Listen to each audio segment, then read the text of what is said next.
सुनी और सुनाई होंगी, परंतु यह एक अभिमान की कहानी है। तो मैं दीक्षा सैनी कक्षा 5वीं स से आपके समक्ष प्रस्तुत करने जा रही हूँ एक मूर्तिकार के अभिमान की कहानी। बहुत समय पहले की बात है, एक गांव में एक मूर्तिकार रहता था। वह ऐसी मूर्तियां बनाता था जिन्हें देखकर हर किसी को मूर्तियों के जीवित होने का भ्रम हो जाता था। आसपास के सभी गांवों में उसकी प्रसिद्धि थी। लोग उसकी मूर्ति की कला के कायल थे।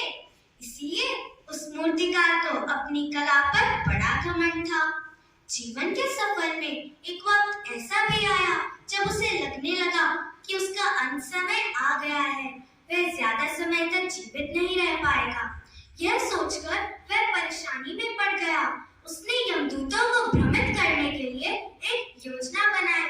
उसने हूबहू अपनी जैसी 10 मूर्तियां बनाई और खुद उन मूर्तियों के बीच जाकर बैठ गया। तो वह सोच में पड़ गए कि वो एक जैसी 11 आकृतियों को देखकर दंग रह गए। उन्होंने सोचा कि अगर अब हम मूर्तिकार के प्राण न ले सके तो सृष्टि का नियम टूट जाएगा, और अगर सत्य परखने के लिए मूर्तियों को तोड़ा गया तो कला का अपमान हो जाएगा। अचानक एक यमदूत को मानव स्वभाव के सबसे बड़े दुर्गुण अहंकार को परखने का विचार आया। उसने मूर्तियों को देखते हुए कहा, अरे वाह, कितनी सुंदर मूर्तियां बनी है ना, लेकिन इन मूर्तियों में एक गलती है।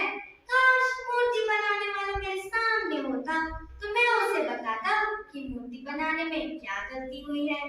यह सुनकर मूर्तिकार का अहंकार जाग उठा। उसने सोचा कि मैंने अपना पूरा जीवन मूर्ति बनाने में समर्पित कर दिया, भला मेरी मूर्तियों में गलती कैसे हो सकती है। तभी वह बोल उठा, कैसी गलती। यमदूत ने उसे झट से पकड़ लिया। हा हा हा, बस तुम यही गलती कर गए अपने अहंकार में कि बेजान मूर्तियां कभी बोला नहीं करती। तो दोस्तों, इस कहानी से हमने यह सीखा कि इतिहास गवाह है, अहंकार ने हमेशा इंसान को परेशानी और दुख के सिवा कुछ नहीं दिया। यह तो ठीक वैसे ही है जैसे बाकी खेती देखकर गर्व किया किसान, अब हो झोला बहुत है, घर आवे तक जान। यहाँ एक किसान ने अपनी पकी हुई खेती पर अहंकार किया और मेरी कहानी में एक मूर्तिकार ने अपनी कला का अभिमान किया।